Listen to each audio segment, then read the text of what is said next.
coaches at Crown Brew Getting Coffee. I want to welcome my two guests today, Matt Griffith and Sam Swinford. This is the first time I've done something a little out of the box. I've been talking to legendary coaches, retired coaches, coaches who are multifaceted in their experiences.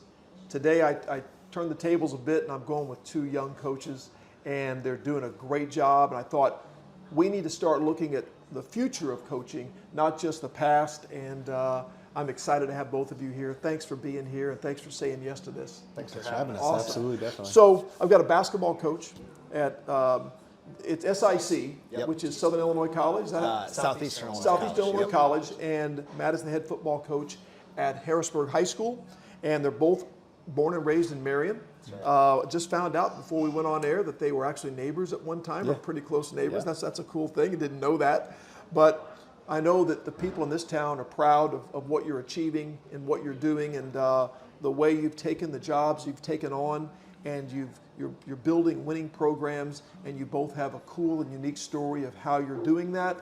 And not only am I excited to talk about what you've done, I'm really excited to watch what you guys continue to do in the future. So let's start off. Matt, I'm going to start with you. Born and raised in Marion, as I said. Went to Marion High School from 2007 to 2011. Yes, you were a high school football player. You also did track. Yes. You were a thrower. Thrower, yep. Thrower, yep. You played on some great football teams of mine, and you were the center, and in many ways, I think, one of the great hearts and souls of my program. I say that because you started at center for 3 years, and I knew that position was solidified from the first day you took it over, so props to you. You end up going to SIU and playing football. Yes. You went to SIU, got your degree in education, which I love, history education. Yes, sir. Even better.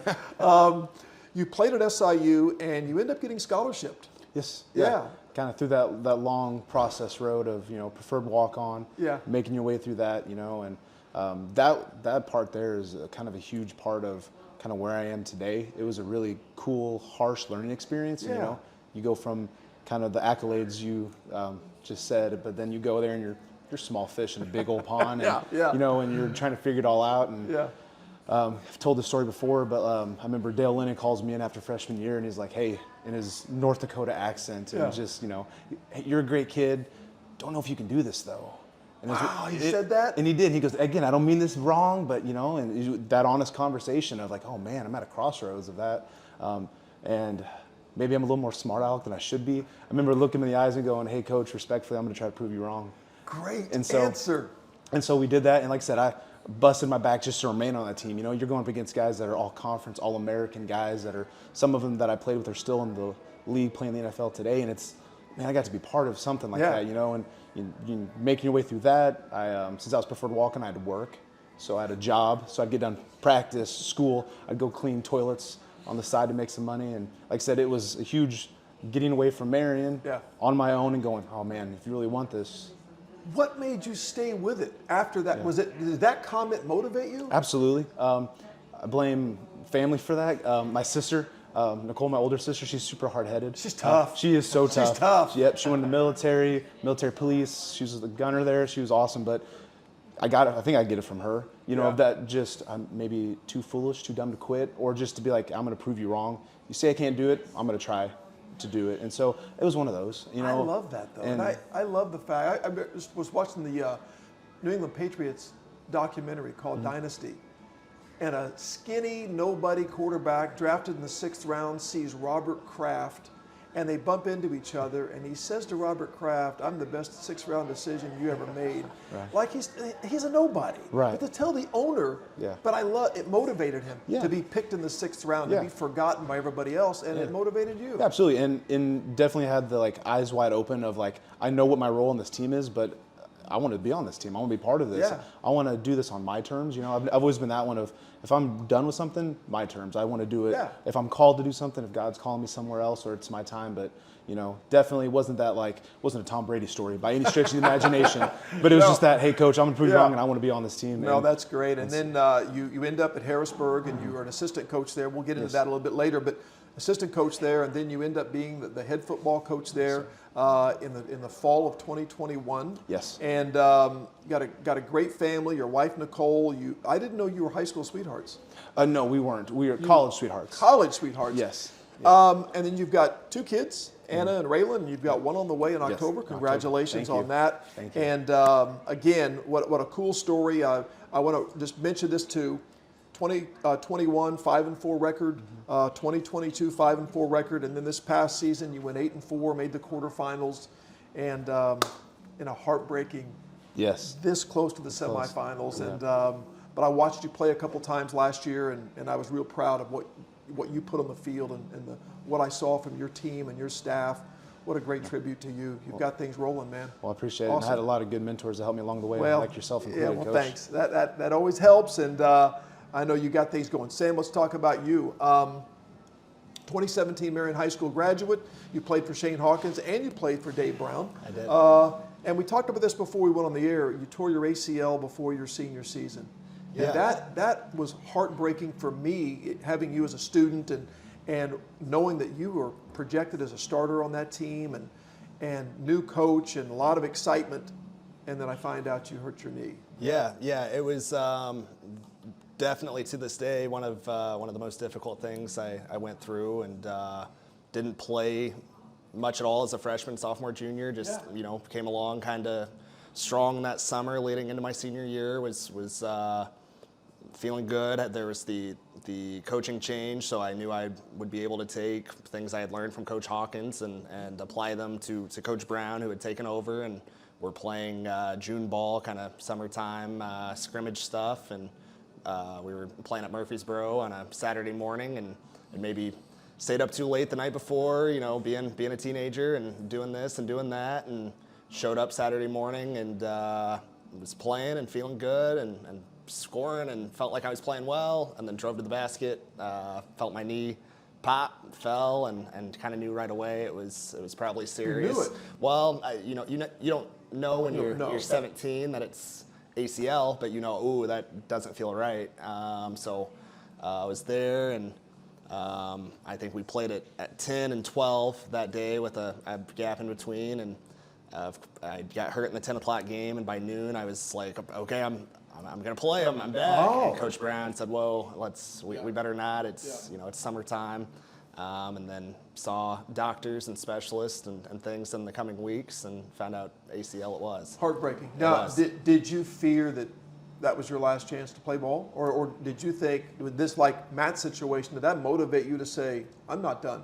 I think more than ever I was motivated to play. I think I kind of realized some of what I had taken for granted as an athlete, as a basketball player. We had a really special group of guys that were my class, between like the Jacob Schmids of the world and Justin Chad Owens and guys like that, who we'd played all the way junior high all the way through and even before that, and was determined, I'm going to fight back and try to get back this season to at least squeeze out what I can of my senior year. And I think it was really then that I kind of shifted gears towards what's it going to take to play beyond, now that I know what it's like to have life without basketball, what steps can I take to see basketball at the next level. So you do find it though. You find it at SIC, right? And right. so you found a place to play, further your career. So you go there, and I love this story. All conference and all region honors. You had 60 career starts there? I did. Started every game for 2 years. I had signed with Coach Dominique Taylor. Midsummer, he took off to take an assistant coach job at Bethune-Cookman down in Florida.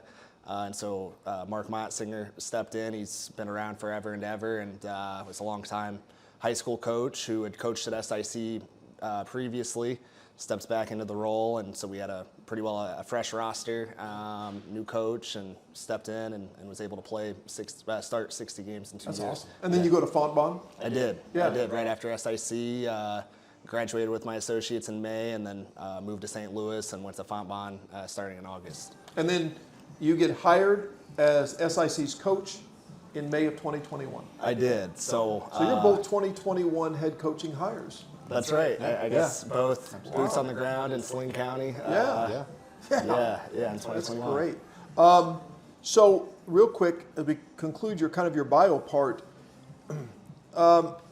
you inherited a program with no players you said no jerseys, no schedule, no equipment, and they'd actually cut basketball during the COVID situation. They had. So you talk about starting from scratch. Indeed. Now, I've started 4 different programs over that were not having success, but never to the level of starting that over again. That's pretty incredible. And first season got 11 wins. We did. Yeah. So That's huge. We lost the first 10 and then squeezed out 11 in the second half. But At 0-10, what was going through your mind? I want to know. what have I got myself into? That's great. Yeah. Let's see. What else can I do for a living? That's right. Yeah. You're reading job postings. But 11 wins in the last half of the season is pretty cool. And then second season, 9 wins. Yep. So, but you're 10 wins. 10, but you're steady though. I mean, it's you're steady.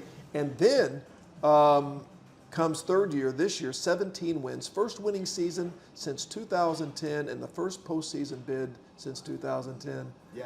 And that is, and then we're going to talk about some of the other things, but 4 All-American honorees, 2 National Student Athletes of the Year, attendance records, GPA record, small college basketball coach of the year. That is awesome. 2 tours of high school players all over the country. You've done international stuff by taking players in different places. 2023 Student Athlete World Coach of the Year. So, man, I'm sitting among 2 young guys that are flat getting it done, and it is so cool to talk to you because, as I said, there's been such a look-back perspective. How did you do it? What did you do? And now I get to talk about how are you doing it. And not all my people are retired, but so many of them have lots of years of experience, and you're here at the beginning of what looks like 2 really good careers. So let's talk about this. When did the coaching bug strike you?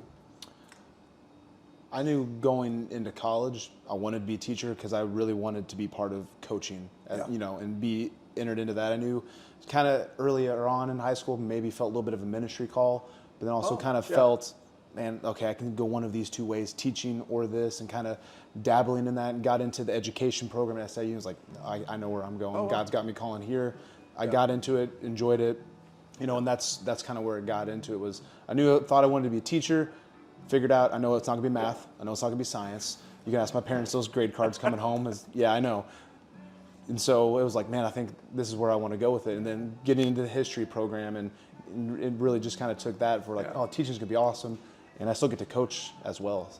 Some people think that social studies is the default choice because we're not good in science or math. Yeah, exactly. But I just and to played be into it. honest, I mean, there was no way I was going to teach anybody math. But I really did like history. I really did, and that's really why I chose it. And I love the fact that you went that direction. But how about you, coaching bug? When did you say this is what I want to do? Yeah, so I guess I'm a little different in that aspect. The coaching bug I think got me about my second week on the job at SIC. So I left SIC, went to Fontbonne, studied sport management, thought for all the world I wanted to be sports marketing, sports administration, more on the business side of things. I had interned with the St. Louis Blues while in St. Louis and thought, okay, maybe public relations or something is where I'm supposed to be or where I want to be. But then SIC kind of came open, and it's a special place to me. It's, of course, where I had played and where I had been, and so dove into it with a little bit of coaching background through AAU and summer basketball and some training stuff on the side, and knew I enjoyed coaching, but didn't necessarily have the bug bite me of, hey, this is what you should do, this is your career, but felt called to SIC, knew it was a special place. How did you know the job was open? I mean, just through the people you knew there, or? A little bit. So Riley, my brother, had coached alongside Coach Motzinger when I played, and so he had kind of stayed in the loop with some administrative people. When they decided they were bringing basketball back, they had reached out to Riley, like, hey, we had kind of pressed pause on it before we pressed play. Where are you at? What is this something you'd be interested in?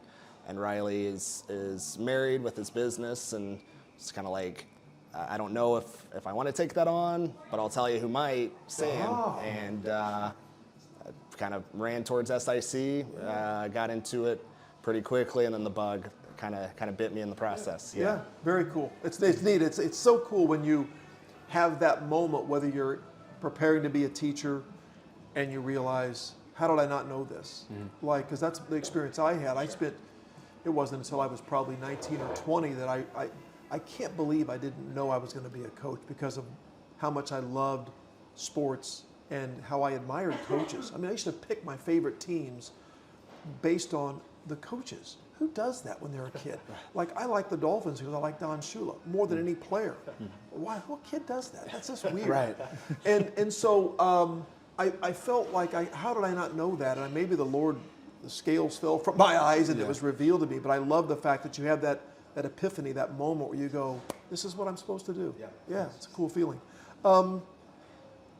So, you were not an assistant coach first. I was not. I had coached like travel basketball, AAU basketball, but as far as like climbing coaching ranks or serving, as an assistant coach at SIC, no, I hadn't been. Assistant coach. Yep. Tell me about that little era for you. Yeah, I started off 2016 is when I got hired on at Harrisburg. Right. And that's when Al Way was still head coach there. He had come back and taken it back over after Roper.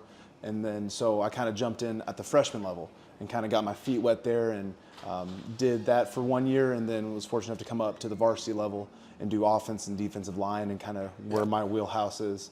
And did that for 4 years before taking over as head. We conspired in multiple ways to get you to come to Marion. Absolutely.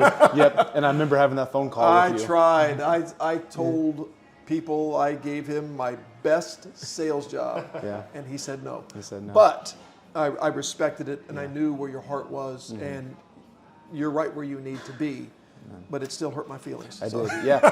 And I remember you calling and talking to me, and I was just like, Coach, I love it. And it came down to it as, hey, I feel like God's not done with me here. And for some reason I couldn't explain it, because every time I started doing the pros and cons list, I was like, I feel like there's no real good con to be leaving Harrisburg. No, I got it. There's lots of good pros to going back home to Marion, and it come to find out he had a plan. Yeah. Well, when I left Carterville, I mean, there were people that, are you crazy? What are you doing? Why are you doing?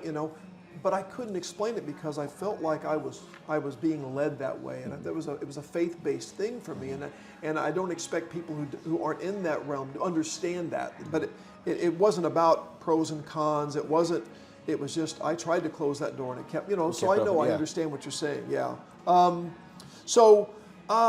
Let's talk about this. You both get hired in 2021.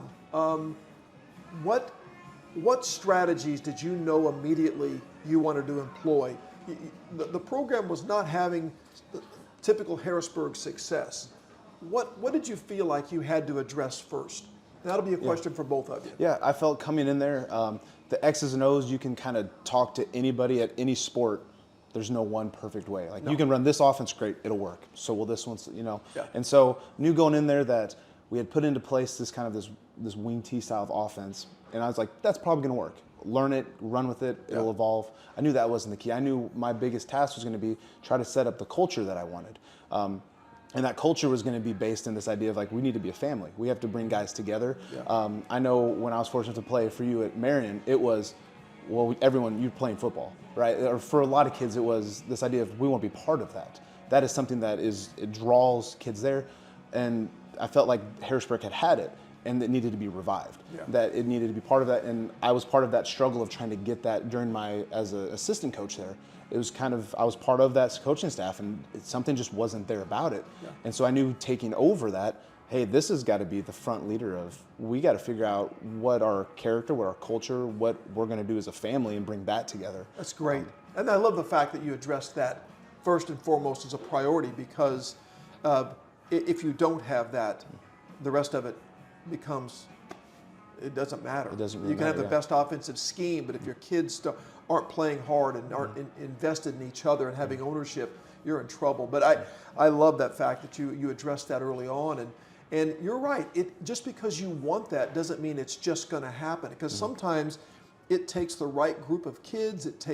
It could be nothing anyone's done wrong before. Right. I came in here, and for 3 years I tried all that, and it took a class to come along that collectively kind of just bought in. Right. And so sometimes it's just you get the right group. Get the right group. So for you, holy cow, like you're looking around, so I want to build a family here, but I got no kids. That's right.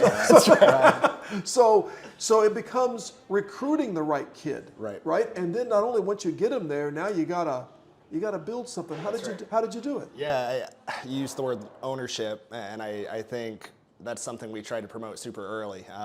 Like you said, it was clean slate, blank canvas, and there were a lot of questions of what am I going to build, but I think we found success in kind of promoting that to the kids we recruited. So when we went and tried to find people, it was, hey, this is something you can take real ownership in and how we play, but also in who we are. And of course, I had ideas, had visions, had things I thought were right that maybe weren't right, or things that ended up working somehow, some way. But ownership ended up being so important, because you go to a bunch of people and they say, well, what style do you play? Or how do you do this? Or how do you do that? And you kind of say, you tell them a lot to kind of say, I don't know. I don't know yet. I'm figuring that out. We're figuring it out. Yeah. And so ownership came in largely for us as kind of, hey, we're going to figure this out together. And I think that built a real family environment, which is maybe a Marion thing. That absolutely. You look for that, and it's kind of all we knew as products of Coach Hawkins and Coach Brown and Coach Martin and Coach Manfredo and Coach Wimbo and all those guys that we grew up looking up to. You get them involved, you make it something they want to be a part of, and I think we found success in kind of divvying some of that ownership to allow them to say, hey, this is something I'm super proud of, both in how we play basketball and also everything else we do otherwise. Because I don't know for sure, but I know you had some off the field issues, off the court issues, and that was a big thing against the program. It wasn't just maybe not the success they wanted on the court, but there were some issues off the court. Sure. Were you facing some things outside of the football field that were with your kids, or was that something you didn't have? Was it? It definitely was. Even the year of success we had this past year, I have done the most growing as in my early career this year. We had success, but it was a collective of the coaching staff and the team trying to keep this team together, because building this family, in theory, it's awesome. But unfortunately, the hard part about this, especially any teacher, any coach can see this, today the family dynamic is so different. You're coming up with kids come from broken homes. That's right. Or, it breaks my heart a lot of times listening to, and I know every county has it, but me selfishly being from Saline County, and these kids and their home life, and you're like, oh man, they don't know how to be a family. I bet you're facing the same thing. Absolutely. Well, and with recruiting added on top, I'm going into these homes. I'm meeting these families and going, okay, what we're looking for these qualities, but do they know these qualities? That is so good, because I think about this. We put our hands in, we get a break, and we say family. That's right. But half the kids who just broke that, their family's dysfunctional. That's right. So you not only have to use the word, you got to define Absolutely. for them what you mean by family, because they may think, well, family, that means complete dysfunction, abandonment, all kinds of stuff. So we got to define family before we start just throwing that word around. And it came to just a lot of like either personal heart-to-hearts. We've had multiple times where the whole team is sitting there, and it is the come to Jesus meeting of like, listen guys, we're trying to get this going this way. And it's that hard part of some of these young men, the more you see them, it's like all they know is dysfunction, or they know, hey, if there's a man in my life, he doesn't stay. And that was a huge hit for me of like, oh man, I've had all these great role model men, and I had a great father and a family. And it comes along with me, and they're like, okay, you're telling me to do all this stuff, but I'm not going to trust you. And you have this one side of the team that has a good family, that has had all the good stuff. And then their side of the team that's going, I don't know what any of that's like. I know that I have to fight for myself and my own, and that's what I've been doing my whole life. That's survival. And you're trying to put those two groups together, and they very rarely mesh. And that's true. And it very quickly, you're trying this while it's trying to move us apart. And in his case, he's pulling all these Harrisburg kids together. You're pulling kids from all over the place. That's right. They have nothing to bind them together, right? Right. So that's got to be another challenge for the college coach is, I got these. How many kids did you end up having on the team your first year? 14, yeah. And they're all coming from some local, I assume, yeah. but some coming from Yeah, further areas, and yeah, getting them to mesh and be a family, Absolutely. not easy. absolutely. Well, and when you have the family dynamic, and you've maybe faced this as well, but especially as you try to promote that and you try to define it, they're looking at you a little sideways because you're a couple years older than they are, and it's what do they know? What does he know? What does he know about defining this or defining that? Maybe I know, and so trying to find the balance of how to define and how to lead and all of those things. And taking that step as a young man, saying, okay, now it's time for me to be the leadership.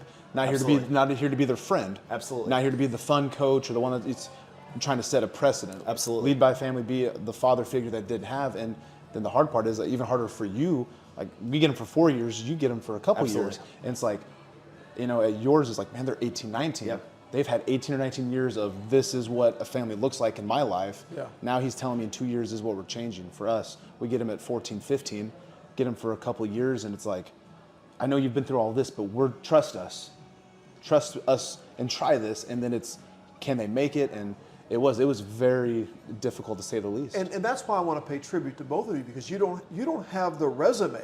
When I came to Marion, I had a resume. I could say, well, you may not think I know what I'm doing, but I've done some things. Yeah. I have some years of success.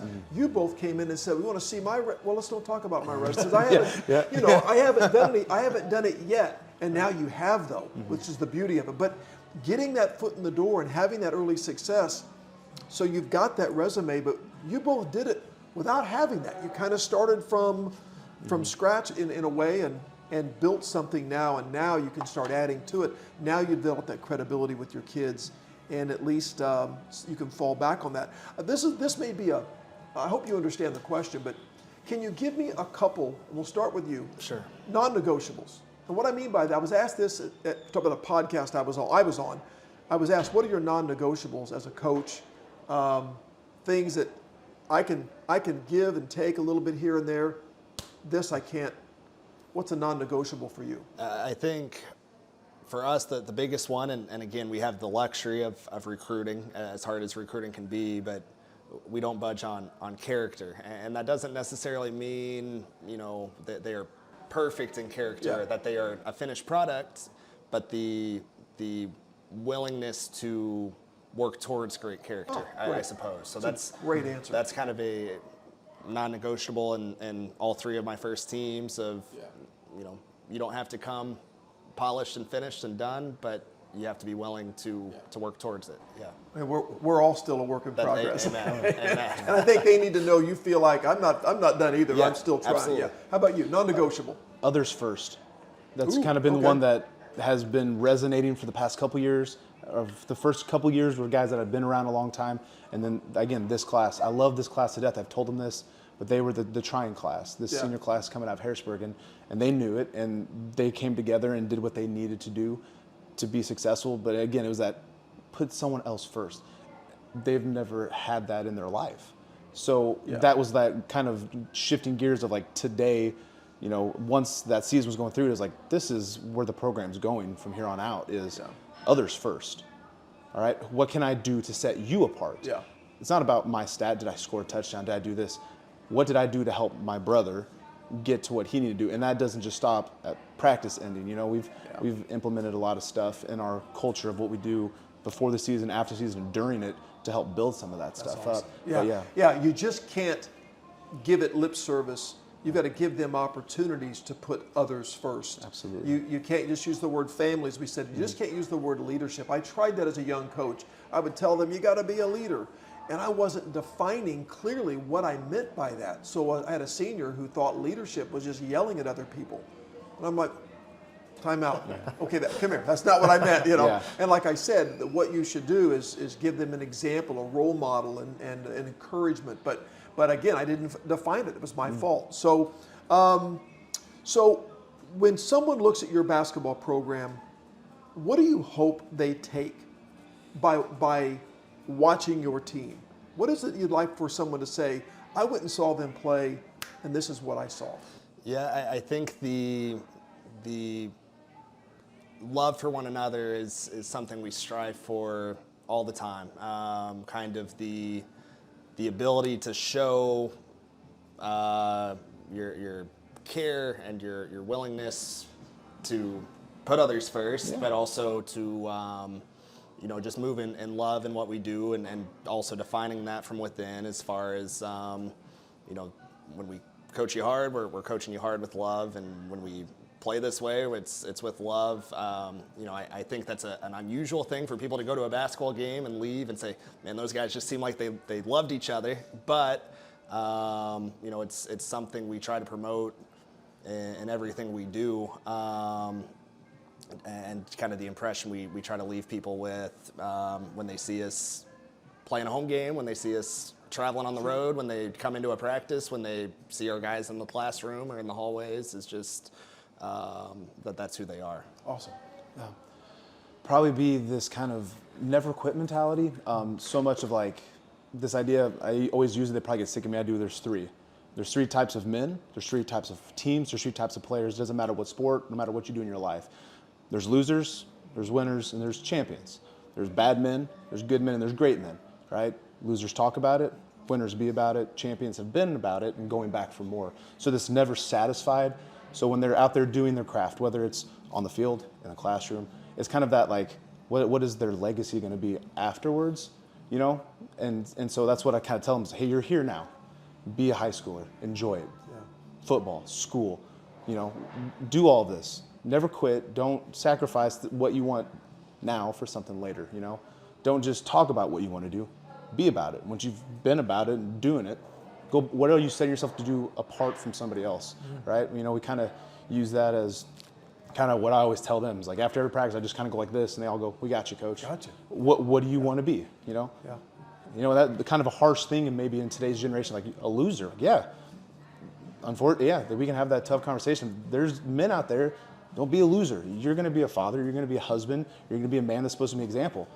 Strive to be great. Yeah, and the stakes for losing in those roles is far greater than losing Absolutely. on a football field. Definitely. I mean, you're Yes. losing as a father, and you're losing as a husband, and you're Yes. losing in those realms. The price is pretty dang high. Absolutely. So, who are you two? I'm going to take notes on this when I'm done here. This is awesome. Okay, so what is your greatest area of growth you think so far as a coach? And it's okay if it's redundant. It's okay, Sure. but where do you think you've grown the most in this short tenure? Yeah, I saw that on the pre-show, pre-recording rundown, and struggled with it a little bit because it required maybe more reflection than we allow ourselves to have. But I think when I took over without assistant coach background, without head coach experience, I walked into my first game. Tie looked great, shirt looked great, but ultimately I hadn't subbed a kid into the game. I hadn't called a timeout. I hadn't called a play. I hadn't written a scouting report. But you look good though. But I looked good and I felt good. And you hear guys talk all the time about, man, when I moved 6 inches from the assistant coach chair to the head coach chair. Yeah. I moved 12 inches from the player chair, I skipped over the assistant chair to the head coach chair. Yeah. And so, I've seen a ton of growth and of course, all of those typical coach talk areas of schemes and where haven't I grown? Right. But, I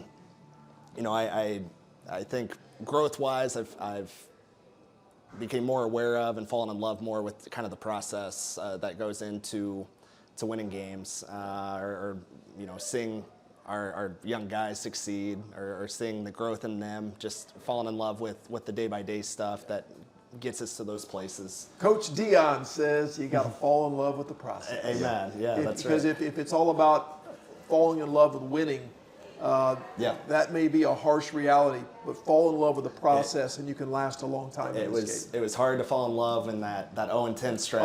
We trust talked me, about I've been there, brother. I've been there. Yeah, that's a hard stuff. How about you, growth-wise? The chaos of coaching, of like you get in there and hey, you got the job, congratulations, head coach, awesome. Hey, so what are you thinking about the buses? I got to think about buses now? Or, hey, these kids got to get ready for all of this like time management. Yes. And The periphery. Yes. Oh my gosh. My wife will attest. I get so center focused here, and it's like, hey, what about? Oh, I forgot all about. So that shifting gears into being an adult. That joking of I get it. I know I'm in my 30s, an adult, but it was kind of like, oh yeah, I'm in charge of this. And not just kind of going, we'll figure it out, but trying to do the craft well, and not just kind of half self doing it, wholeheartedly jumping into it. And getting into that process, that's been a big one. And then the same, like we were talking about before this, of like offense. You guys want to pass? Like, let's just get into orange, coach. We're gonna run power. We're just between the tackles. I'm in all the offensive line. Like, we got to come up with the scheme. Yeah. And never thought, in that craziness of. Never really thought much outside of it's a pass play. I know what to block. Okay, cool. Yeah. But learning what defense this works against and how are we going to look for the green. You've had to move beyond the trenches. Yes. To the whole field. Side of it. Yeah, that's it. That's interesting. And being able to let go of that, of going, it's not just me. I am not the smartest man in the room when I get with my assistant coaches. And it's the greatest thing that I've ever done as a coach with my coaching staff is I'm not the smartest man in the room. When you want to talk offense, I get our defense. I get our offense. But when it comes to defense, Josh Allen, he's my defensive coordinator. I get what we're doing scheme-wise. Yeah. But he's the general, and I go, hey, awesome. But that's good coaching to know that. Yeah. I mean, that's part of staff utilization, which was part of this question, was knowing where you're strong and where you're weak, and knowing what to delegate. That's part of it. That's part of the CEO of the job, and I love that fact that you understand that, and you got to see the big picture. And as a coach, have you both experienced that moment where you're in a big game and you feel like everything, you're able to quiet the noise and just know exactly what you're doing? Isn't that a good feeling? It is, when you finally have that moment where maybe you were rattled by that when you're early on. Oh, but yeah. now you're having these moments where you're able to close that noise out and call that play in that crucial moment, and you're almost at a calm, and you shouldn't be. Right. Yeah. It was that huge moment. Like, we were very blessed with Harrisburg and the community during these playoff games that we had, and we brought, our young men and our coaching staff has brought playoff football back to Harrisburg, and the crowd. And there hasn't been a crowd like that in a long time. Yeah. And but you get so lasered into it. I think one of the games, the Peoria game, before we went to the quarters, one of our coaches was like, "Have you guys seen the crowd here today?" And I went like, "No, what? No, there's a crowd here. I'm just doing my thing." Isn't that cool though? But it's awesome. Yeah. All the nerves before it, and then as soon as that whistle blows, you're into it. You forget everyone's there. That's a great, satisfying moment when you allow yourself to coach at a high level in the midst of all that noise and chaos, and it's just a good feeling. And I can tell you both are starting to have those experiences. That is really cool. Let's talk about a little bit about your ability to look beyond. Now you're young. You've got a lot of years left. What do you tell your players? What's the future of your programs? What are you looking for? What's next? Yeah, so I think for us, we're a 2-year school, so we have our guys for 2 seasons, and we give them that ownership we talked about of, hey, let's build this thing and let's do it the right way while you're here. But a lot of that is the forward thinking and the what's this going to be once you leave. We have kind of a mantra, or had a mantra this past season. We are the Falcons at SIC, so we used Falcon as kind of forget about later, concentrate on now, which that's really good. Which worked out well. And I guess as an aside, as a junior college, the goal is for guys to move on. So it's so easy for their mind to go a million different places of later. What do I have to do to go here or do this, or I want to get to this level. But we've tried to really promote, hey, we're focused on the right now, and with that comes the process and those things. As far as seeing what's next for the program, that's maybe more the at home, late at night, quiet time kind of thoughts, or you're in the shower thinking every which way about this or that with your program. But we're, I think, excited about the growth we've seen with the guys we've had, the improvements we've made. And I guess thanks to the guys we've had concentrating on the now it makes it a lot easier and maybe a little more fun to think about the later. That's really good. Yeah. Leave the jersey better than you found it. I lean heavy on my assistant head coach. His name is Josh Allen. He's been around Harrisburg forever. Great guy. Very big mentor when I got over to Harrisburg. And man, you go to him and you're like, hey man, I'm struggling with this in leadership. He's like, man, I read this passage or I've read this book. And so he's had a bunch of great ideas that we've brought to the table to say, hey, we want to make this family, right? This is how we're going to actually do it. So leaving the jersey better than you find it. Leaders eat last. That's a big one. Like at our so you get to be a leader on our team. You're a captain. You were voted on. Great. You serve the team. You're not first. Servant leadership. Yeah. So when we go to team dinner, we do a team dinner. We want to be family. We want to eat together. Leadership, captains, you eat last. Sophomores, whoever's there first. Juniors, seniors, leaders, you go last. Locker room duty, captains, you clean the locker room for that. Senior guys, you go to the sophomores and juniors. Take your pad off, take your helmet off. Seniors are carrying it in for you. Trying to serve each other, right? Giving these things of, it's not about me. Eventually this jersey comes off and I don't get it again. How do I leave this jersey better than I found it, you know? And being able to do all that stuff. We've started doing, Josh Allen brought to the table of a player interview. We sit down with every player before season. Great idea. And we go through them with, what are your goals? What do you want to do? What's your home life like? What's your goals in life past all this? And again, it's all great. It's super time consuming, but at the end of the day, isn't that the purpose of this? You know, and that's the easy sacrifice that I've been blessed that our coaching staff is like, yes, we will absolutely do this. You know, so all these little things that not only just saying it, this is how you serve each other. This is how you put someone else before you. You're tired. You just had a 2.5-hour practice in August. Grab that sophomore's pads, carry it into the locker room for them, right? And so just trying to implement those little tiny things, you know, and then FCA coming in there, like with an Austin Dixon and being faith-based. And not only are we talking here, Fridays we're going to have a Bible study. We're going to have prayer afterwards led by one of our teammates, and just offering that ability of trying to bring all of that culture together. And whether they buy in or not, you're still going to do the acts. You still are going to get it, you know. And so. It's great. It's awesome stuff. And I love that you both understand the big picture already, and that's really cool that you're able to do that. Have you read James Kerr's book, I haven't. The Legacy? I haven't. It's about a rugby team, the All Blacks in New Zealand, and what you're describing is very much their definition of leadership is servant leadership. The last thing I want to talk about is so you know your kids probably more intimately than a football coach does at Harrisburg, because you're recruiting your kids. You're there in their house. You're doing that. So, but you're both, I'm sure, finding things you can connect with them that are non-football, non-basketball related.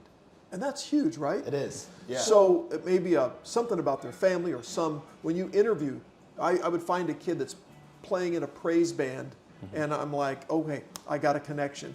But it allowed me to have that conversation. So he knew I wanted to talk to him about something other than our sport. You know what I mean? Absolutely. So you've done that, I'm sure. Yeah, absolutely. And for all of the challenges that come with being a young coach, I think that's almost a benefit, is that you're able to connect to these guys, and you're able to know when they're telling you about a movie that they saw that maybe you saw it too, or that coach, have you seen this TikTok? Maybe I won't tell you I have, but maybe I have. But no, it makes it fun. And then, of course, I went to SIC, so I'm able to connect with a lot of the behind-the-scenes stuff, where when they come and they say, man, chemistry's hard, I say, yeah, it is. Yeah, it was. Been there, been there, done that. And so some of those connections come kind of naturally. At some point, I want to warn you both, you're going to turn into that curmudgeon. that old coach when the kid says something about jelly roll and you have no idea what they're talking about. And you know what? You just start saying, I don't know what you're talking about. Man.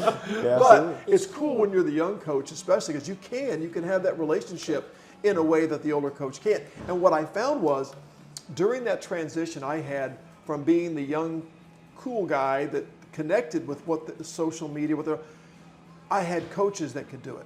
So I kind of turned that over to some of my young assistant coaches, and in some ways they bridged that gap for me, and they were able to forge a connection in those areas. But I still think being able to talk to your kids about something other than your sport and connect with them and build that relationship. And now you've got a chance to, if you do need to discipline them, they know it's coming, where it's coming from, and not just, I'm the head coach and you'll do it my way. But there's an understanding of why you're doing it. I love this conversation. I wish you both the best. I mean, I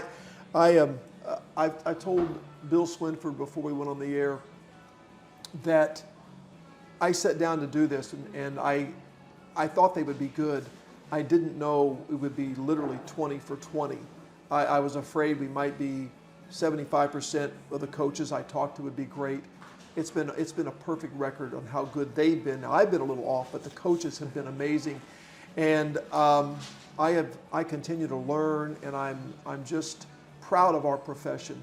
And what you two are doing at such a young age, it blows my mind. How mature you are, your understanding of the big picture.